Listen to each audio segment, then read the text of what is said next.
At 4:03 a.m., my corridor camera showed a woman leaning against my doorframe like someone had dropped her there and walked away. At first, I only saw bare feet on the grainy screen.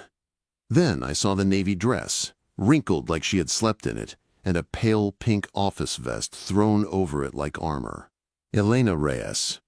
My neighbor. One thin line of a dried tear cut across her cheek. In her hand she held a folder of papers bent at the corners from how hard she was holding it. I did not open the door right away. That is not how I live. I watched the feed, watched her breathing, watched her eyes. She was not drunk. She was not lost. She was focused on something over my shoulder, past my door, toward the street. Then she lifted her arm and pointed. Not at me, not at the camera, at the world outside. My chest went tight. I moved to the peephole. The hallway was empty except for her small frame. Beyond the stairs, through the glass, I saw the street. Wet asphalt. Streetlights. A black sedan on the far curb, lights off, engine running just enough to fog the air. Waiting. Watching. Her voice came through my door, quiet and controlled. He's back. My hand closed on the deadbolt. I knew who she meant. Julian Vance? I asked through the wood. She swallowed. Her eyes did not blink. Yes. I opened the door. The hallway light hit her face and made the dark circles under her eyes stand out. She did not rush in. She did not throw herself at me. She stepped over the threshold like the room might have traps in it. Her gaze went to my corners, my ceiling, my smoke detector. She was not being dramatic. She was checking for cameras, for mics, for threats. I was already pulling my phone from my pocket, already opening a secure note with a checklist I never talk about. Shoes. Bag. Keys. Signal kill. The habits of a man who has seen bad things repeat. Elena watched my hands like she was watching surgery. You knew this would happen, she said. I planned for it, I said. Her eyes dropped to the thin scar across my knuckle. She did not look at it like it was attractive. She looked at it like she was counting the fights it had been in. Outside, a passing car's headlights flashed over the sedan's windshield, then left it in the dark again. The black car did not move. Elena's lips pressed together. He cannot keep doing this. He will not, I said. It was not a sweet promise. It was a plan. I grabbed a matte, black Faraday bag from the hook by the door and tossed it to her. Phone, watch, any keys with chips, I said. She hesitated for half a second, then did exactly what I asked. Not because she was helpless, because she was smart enough to use the fastest path to safety. When her phone dropped into the bag, the soft thud sounded final, like a lid closing. I locked the door, slid the secondary bolt into place, and pulled the hallway feed up on my laptop. Elena followed me in, her hand still half raised, finger pointed toward my window like she could hold the danger outside by will alone. My apartment was not cozy. It was a workspace someone slept in. Cables across the floor, 2 monitors on a metal desk, a soldering iron, a half-open router on the counter, a couch that looked like it had never been used for a nap. Comfort makes people slow. I do not like slow. Elena's eyes traveled across the mess of wires. That is a fire hazard, she said. It is a battlefield, I answered. She stepped closer to the desk. Then, like it was the most natural thing in the world, she reached down and began gathering my cables into one tight bundle. Her fingers were steady.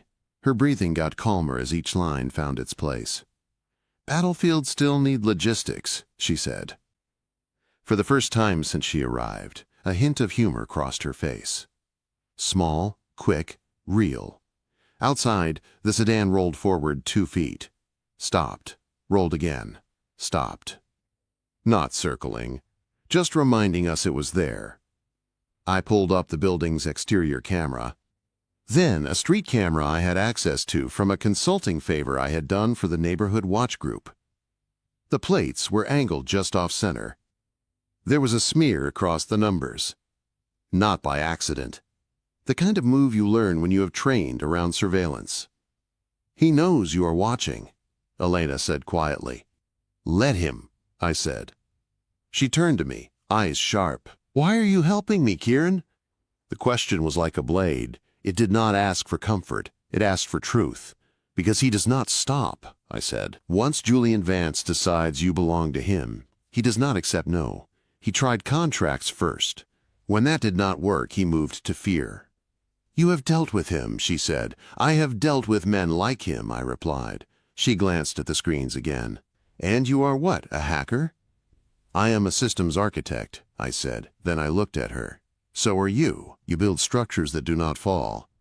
Her eyes narrowed like she was weighing my words. Did I mean it, or was I just playing a part? A sharp knock hit my door. Fast, hard, then gone. Elena flinched. I did not move toward the door. I moved toward the monitor instead. The corridor camera showed only a shadow already turning the corner toward the stairs. But there was something small on the floor, right at my threshold. A rectangle of white. A card. Elena stared at it on the screen like it was a live snake. I opened the door 2 inches with the chain still set, used a pen to snag the card and pulled it in. Vance and Harlow LLP. Heavy stock. Clean font. On the back, neat handwriting, your deadline is 48 hours. Elena read it. Her voice went flat. His lawyers. She did not break down. Instead, she walked to my kitchen like she lived there, took a glass from the rack, filled it with water and drank. Slow, steady, owning the moment. When she turned back, I was watching her, not with hunger, with respect. What did he say before this? I asked. He did not offer, she said. He demanded. She opened her small clutch and pulled out a folded letter. No flowers on the paper, no soft words, just heavy legal print and an official seal. They say my latest project is compromised, she said, that I broke an integrity clause. If I do not cooperate, they can freeze my accounts and pull my license. I took the letter and read fast. My eyes caught the worst line at once. A private hearing, bound by a silence agreement, all controlled by a board he had influence over. A cage built from paper. You can fight it, I said. I tried, she answered. My lawyer says Julian will drag it out until I am broke. And he knows something else. She pulled out a second thing from her clutch, a photo on glossy paper, not scandal level, not explicit. Just Elena leaving a building at night, her face turned away, a shadow behind her. The message was clear. I see you. I can reach you. Something in my chest heated. My jaw tightened. I walked to the sink, turned on the cold water, and ran it over my hands until the skin went numb. It is how I cool down without breaking things. Elena watched me. She did not ask why. When I turned back, my voice was steady again. Okay, I said. We do this clean. Her eyes went back to the window, to the street, to the waiting car. Can we just leave? She asked. Can we run? Not tonight, I said. If we run, he chases. If we call the police now, he calls it a contract fight and turns it into a paperwork war. If we speak up without proof, he paints you as unstable. We do it clean, or we do not win. Her throat moved as she swallowed. So what do we do? Quote, I pulled a small mirrored compact from a drawer and set it by the window at an angle so it could catch the street reflection. We see him before he sees us, I said. On my screen, systems began to shift. I looped the corridor camera so if someone came back, they would see a fake empty hall for long enough that I could see them first. Elena watched the feeds change. Fear in her face started to give way to focus. You have done this before, she said. I have had to, I replied. A soft ping hit my phone. Marcus. You awake? Your building feed just spiked. I did not answer with words. I took a picture of the business card and sent it. 3 dots appeared at once. Then his reply flashed. Vance is escalating. Do not go solo. I am 10 minutes out. Elena saw the name on my screen. Marcus? She asked. Friend, I said. He acts like he does not care. He cares too much. She let out a small breath. Lucky you. I dropped my phone into the Faraday bag, sealing us off from any more surprise messages. Then I looked at her, really looked at her, Navy dress, pink vest, dried tear, steady hands. My neighbor, who had come to my door in the middle of the night and said he is back. "You are not alone," I said. For the first time since she knocked, her shoulders lowered by a tiny degree. The sedan outside kept idling in the dark. Marcus was on his way. And our night was just getting started. The second knock on my door did not sound like fear. It sounded like backup. I checked the corridor feed again. This time, the camera showed a tall guy in a worn jacket, holding a slim black case at his side. His hair was a mess, like he had fought with sleep and lost. He stared straight into my camera and lifted 2 fingers in a lazy salute. Marcus. I opened the door.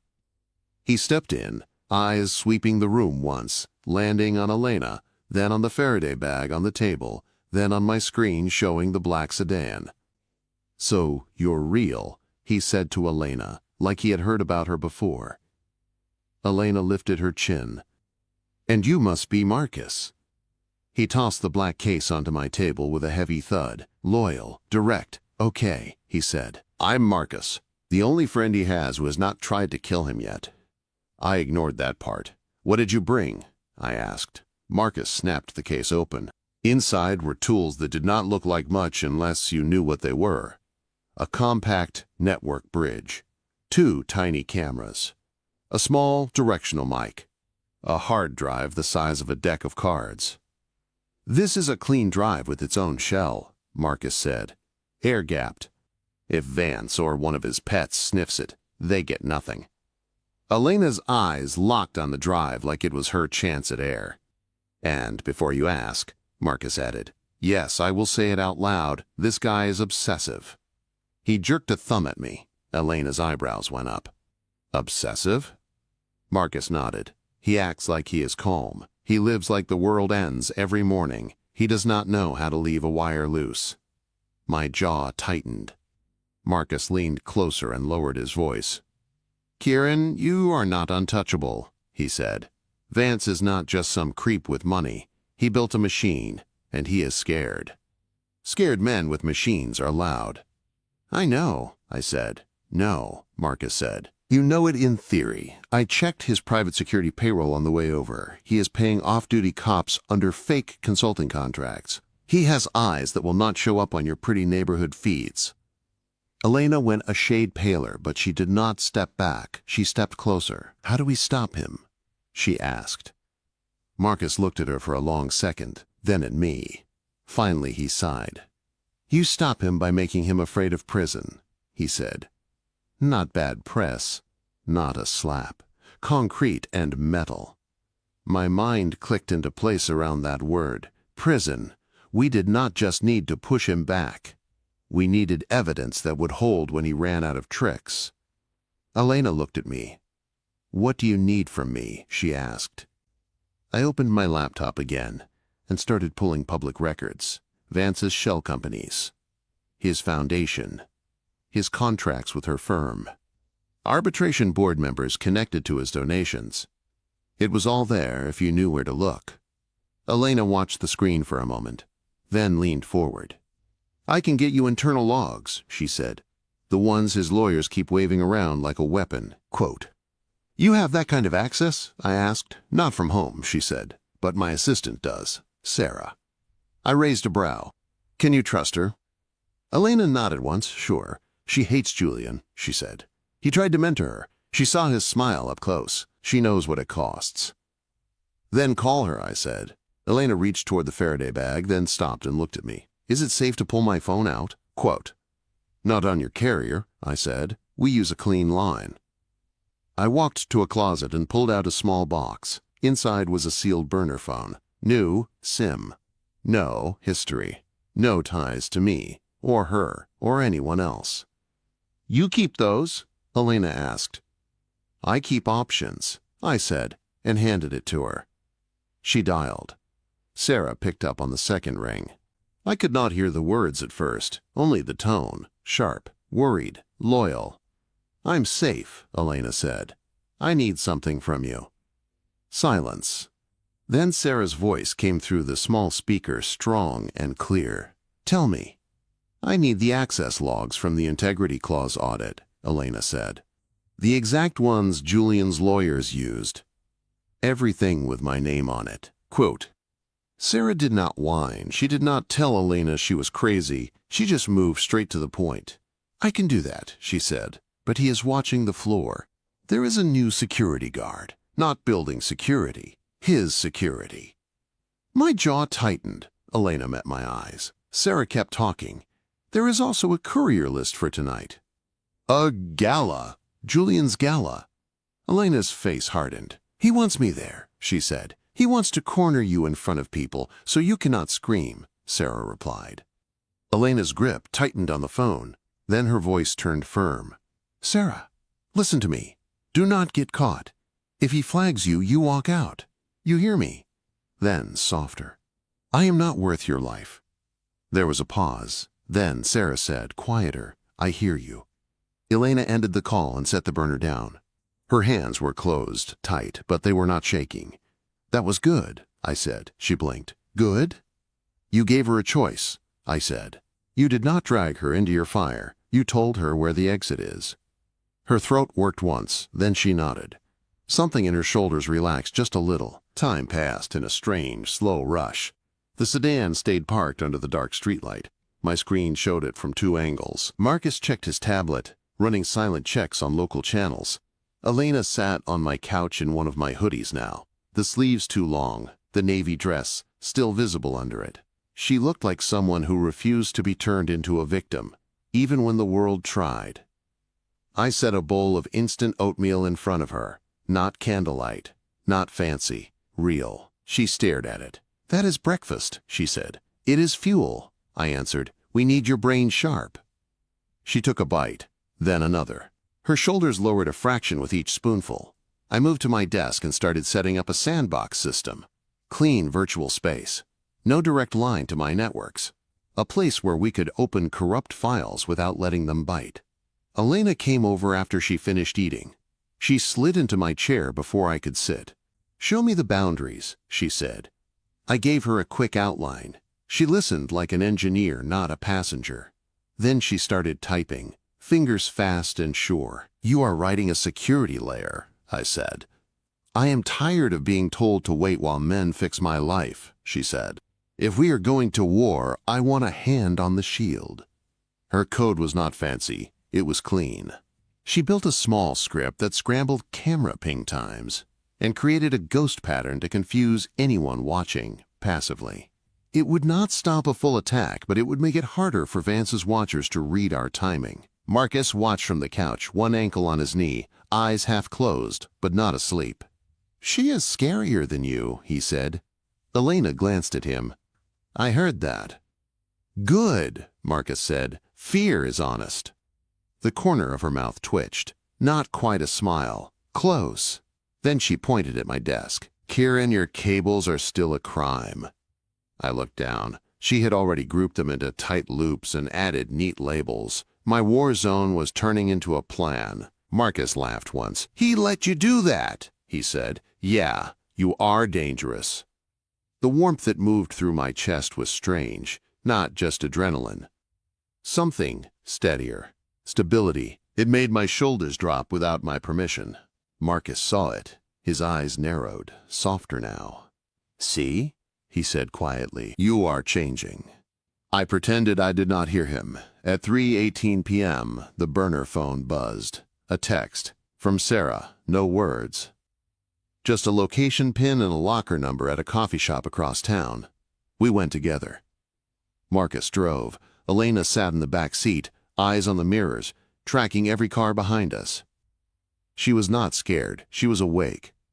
At the coffee shop, we walked in like 3 people meeting for a boring meeting. In the back, under a metal shelf, taped to the underside, we found a plain envelope. Inside were printed screenshots and a small USB stick wrapped in foil. "Sarah did all this," Elena said. "She did it smart," Marcus said. "She also left her work badge on her desk and clocked out early. If Vance checks, her story is clean." Back at my apartment, I plugged the USB into the sandbox. The logs opened on the screen, access records, edit trails. Fake violations that did not match Elena's actual work. IP addresses tied to a Vance shell company. Notes in the margins of system fields that were supposed to be empty. In one hidden field there was more. Payments, dates, names. A quiet ledger built inside maintenance notes. Marcus let out a low whistle. That is not just dirty, he said. That is jail. Elena's eyes tightened. He used my project as cover. Yes, I said, and he threatened you to keep you quiet. She looked at the hard drive on the table. What happens if we show this? Quote. Marcus shook his head. We do not just show it, he said. We make him believe we will, at the right time, in the right place. At the gala, I said. Both of them looked at me. In public, I said, where his ego is loud, where his own people are watching, where he cannot quietly erase us without leaving blood on the floor. Marcus frowned. You are betting he panics. I am betting he cannot stand losing control, I said. Elena swallowed, then straightened. Then I am going, she said. No, Marcus said. That is how people wind up on walls with candles under their photo. Elena's eyes turned sharp. I will not hide, she said. I will not let you gamble with my life while I sit in a corner. If we end this, I am there. Marcus looked at me, clearly waiting for me to say no, I did not. Because the only way this worked was if Elena stayed a person with her own voice, not just a case I carried. We do it, I said, but we do it with rules. Elena nodded. Rules, she said. Faraday for everything, I said. Mirror checks at every reflective surface. Camera loops on our route. And you never, ever get isolated. Her eyes softened just a little. And if he tries, she asked. My voice dropped. Then he learns what it costs to corner you.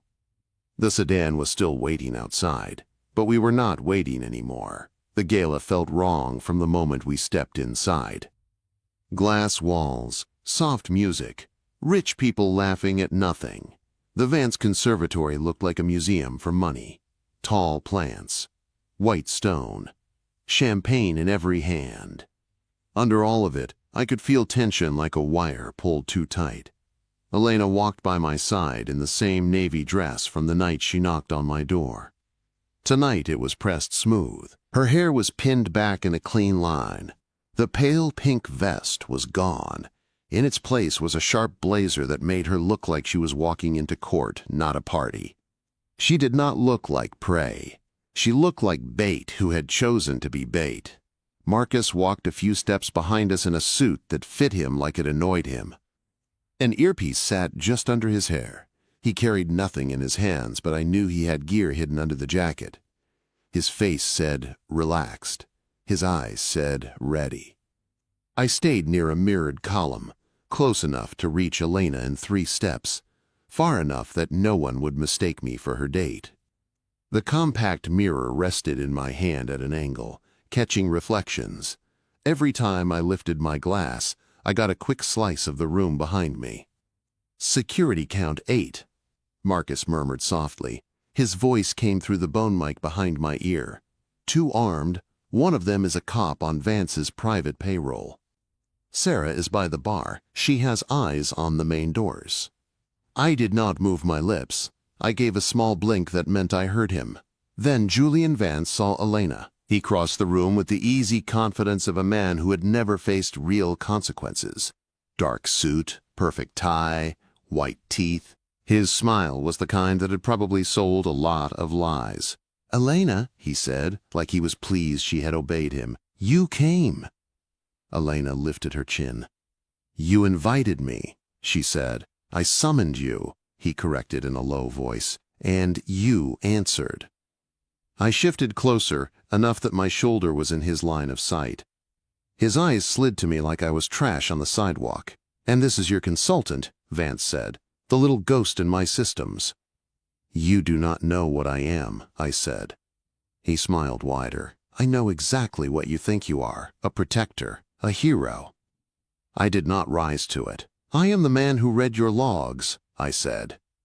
Elena did not hide behind me. She stood beside me, heels even with my shoes, shoulder just brushing my arm. "I am here because you lied," she said.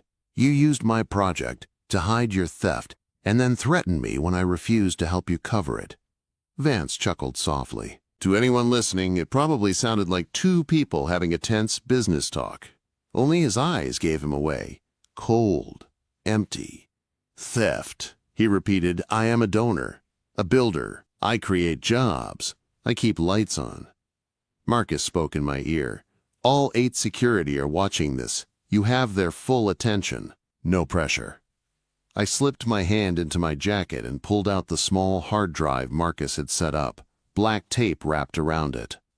To anyone else, it looked like a cheap piece of metal. To Vance, it was a mirror he did not want to look into. His gaze dropped to it. His smile did not move, but his pupils tightened. "What is that?" he asked. "A decision," I said. Elena's hand slid around my arm, light but firm, like an anchor, not a grip. A signal. I am here. I am not backing down. Vance's eyes flicked to where she touched me. For a fraction of a second, anger flashed across his face. Not simple anger. Possession. "You brought toys," he said. "No," I said. "I brought a record of your bribes. The shell companies. The payments to arbitration board members. The fake violations tied to Elena's name." He laughed once, too loud for the space between us. "Evidence," he said. "What do you think you have, an IP address? A few lines of text. You think a judge will care about your laptop tricks?" "This is not just text," I said calmly. "This is your money trail." Enough to make a federal agent wake up and put on a tie on a Sunday. His jaw tightened. The fear in his eyes was quick and sharp, then hidden. Marcus murmured. He heard the word federal. He is calculating right now. Elena stepped forward, slipping her hand from my arm. She was not behind me anymore. She was next to him. Equal height only because she wore heels. Equal power because she chose to stand. "I already signed a statement," she said. Her voice carried farther than she meant. Heads turned. "Sarah has copies. So does my lawyer. If anything happens to me, it all goes out." That part was not a bluff. We had made sure of it. Deadman's switch. Quiet triggers. Safety nets. Across the room, Sarah stood by the bar with a tray in her hand. To anyone else, she looked like a server helping out for the night. When Elena spoke, Sarah met her eyes and gave the smallest nod. Vance's face lost color for just half a breath. "You think you can do this to me," he said softly, "in my space, at my event." "I think you have been doing this to other people for years," Elena said. "And no one has been able to stop you until now." The room around us kept moving. Music, glasses, small talk. But a circle of silence had formed. People were watching. Security was watching. Cameras were watching. "For the last time," I said, "drop the arbitration, clear her record in writing, stop stalking. Or this drive and those statements go to federal investigators tonight." Vance's smile came back, but it was wrong now. Too bright, too stretched. "You are making a mistake," he said. Then he turned and walked away toward a side door that led to his private office wing. Marcus's voice snapped in my ear. "He is not leaving the building. He is heading for his office.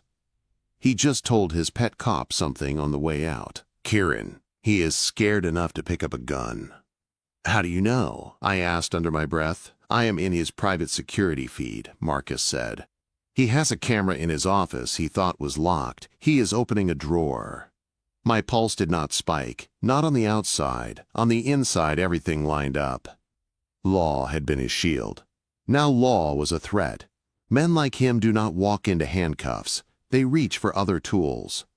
"We move," I said. Elena was already turning toward the side hallway. Marcus hissed. "You sure about this? This is how people end up with initials on a memorial wall." "We have to end it now," Elena said. "I am not living the rest of my life waiting for the next car outside my window." She looked at me. There was no fear in her eyes now, only fire. "We do it by rules," I said again. She nodded. "Rules." Marcus muttered a curse. "Fine. Service corridor on your left." I will loop the cameras for 30 seconds at a time. Do not waste them. We slipped through a side door into a staff hallway, the sound of the party muffled behind us. Bright white lights. Clean walls. The smell of cleaning supplies and old air. No music here, just the buzz of the building. Every time we passed a small security dome, Marcus spoke. "Loop on. You are clear. Keep moving." Elena walked close, our shoulders almost touching, not because she needed to cling, because it kept our positions tight. One unit. At the corner before Vance's private office, I stopped and pulled out the compact mirror. I held it just past the edge of the wall, angle perfect, letting the reflection show what waited ahead. His office was lit. The door was half open. I could see part of a heavy desk, a wall of glass, and Vance standing near the side cabinet. He had a gun in his hand, his jacket hung open. His breathing looked too fast. "He has the piece," Marcus said quietly. "You have seconds. Real cops are on their way, but his hired ones will get there first." I put the mirror away and looked at Elena. "This is the hard line," I said. "You can walk back right now. No one will blame you." She held my gaze and shook her head once. "I am done walking away from him," she said. "I am done having other people fight while I wait for the outcome." Her hand came up and rested at my wrist. Light, warm, steady, safe zone, she said softly, using my own word against me. "We go together." I took a breath. Then I pushed the door open with my shoulder and stepped inside, keeping my body angled to shield her as much as I could. Vance turned fast. The gun came up, aimed in our direction. His eyes were wild now. Not smooth, not polished, a man whose plan had finally hit a wall. "You really came," he said. "I saw the barrel." I saw Elena out of the corner of my eye, dropping low behind the edge of the desk like we had walked it through in the plan. My muscles tensed, ready to move. "Yeah," I said. We did. Vance's finger tightened on the trigger. Vance's finger tightened on the trigger. I moved before the sound. I kicked the rolling chair as hard as I could. It shot across the floor and slammed into his desk. The lamp tipped, light swung wild, shadows jumped across the room. The shot went off. The bullet tore into the wall where Elena's head had been a second earlier. She was already low behind the desk, just like we planned, out of his direct line. "Harder target."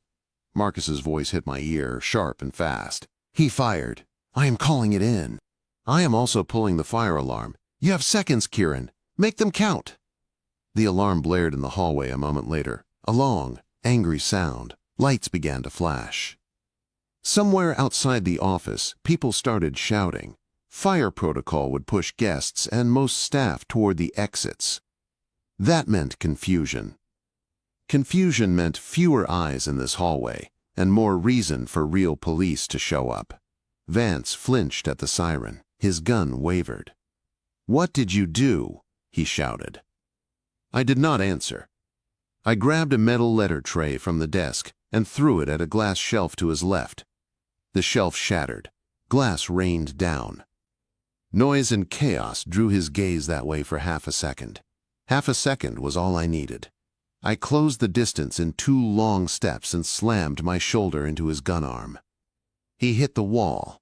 The gun bounced from his hand and skidded across the floor. He reached for it with his other hand. I stomped it away under the shelf. Vance swung at me with his free fist, wild and sloppy. He was not trained. He was used to people stepping back when he raised his voice, not his hands. I caught his wrist, twisted, and pinned him against the wall with his arm behind his back. He struggled, but panic made him weak. My voice came out calm and cold. "This is what happens," I said, "when you think fear is the same thing as ownership." He spat toward my face. He missed. His breath smelled like expensive liquor and bad choices. Elena rose from behind the desk. Her hair was a little loose. Her face was pale, but her eyes were bright and steady. In her hand, the small digital recorder Sarah had given her blinked a red light. "Say it," she said. Her voice shook once, then steadied again. "Say you framed me." Vance let out a short, breathless laugh. "Framed," he said. "You think you are special. You were just another tool. I did what I had to do. I altered the audit. I paid them. I moved what I needed." The words were ugly. They were also exactly what we needed. I pulled a zip tie from my pocket, something Marcus had shoved into my hand in the car. I bound Vance's wrists behind his back, tight and clean. He tried to twist away. He could not. "You cannot hold me," he hissed. "I am not holding you," I said. "Evidence is." Marcus's voice came back in my ear, breathless but steady. "Fire alarm cleared the main floor. Real cops are on their way. I called through a federal channel so his pet officers cannot bury it. Sarah is outside the ballroom. She is safe." Footsteps sounded in the hallway, shouts mixed with the alarm. Security was coming. Some were his. Some were building staff who just wanted to do their jobs and go home alive. Elena stepped closer to Vance. She held the recorder up so there was no doubt what she was doing. "You threatened my career. You scared my assistant. You sat outside my home and watched me," she said. "Now you get watched." Vance stared at her with pure hate. "You think this will stick?" he said. "You think they will lock me up? I built this city." "You built a cage," Elena said quietly. "You forgot you were inside it too." I let my grip ease just enough that the first officer through the door could see that Vance was restrained and I was not attacking him. Badge. Uniform. Real building security with wide eyes and a radio in one hand. He took one look at the gun on the floor, then at Vance's wrists. "Hands where I can see them," the officer said, almost out of habit. Then he blinked and corrected himself. "Keep them where they are. Do not move." More security followed, then real police, then people in suits who moved like federal agents. It became a blur of commands and questions and evidence bags. We gave statements. We handed over the hard drive, the logs, the recorder. Elena spoke with clear words. Sarah joined us later in a quiet conference room, her hands wrapped around a paper cup of coffee, knuckles white. "You are not fired," Elena told her. "You are promoted when this is over." Sarah laughed once, a broken sound. "Let us survive the week first," she said. Marcus leaned against the wall with his arms crossed, watching all of it. He looked like he wanted to say 10 jokes and could not find even one. When the official part was over, when the agents had what they needed and Vance was let out in handcuffs, I stepped into the hallway and finally let myself lean back against the wall for a second. Marcus found me there. "You are going to say you are fine," he said. I did not answer. He pushed his shoulder against mine. "Listen," he said quietly. "You won. You hit him where it matters. You also almost got shot. Do not drag this into a new obsession. Do not turn Elena into your next system to guard until you forget you are a person." My jaw clenched. I knew he was right. I hated that he was right. "I hear you," I said. He searched my face, then nodded once. "Good," he said, "because I like her, and I like you slightly more when you are human." He left me with that. Later that night the building was quiet. No gala, no music, no crowd. Elena and I left separate, with different cars, different routes, just in case. The sedan that had watched her street was gone.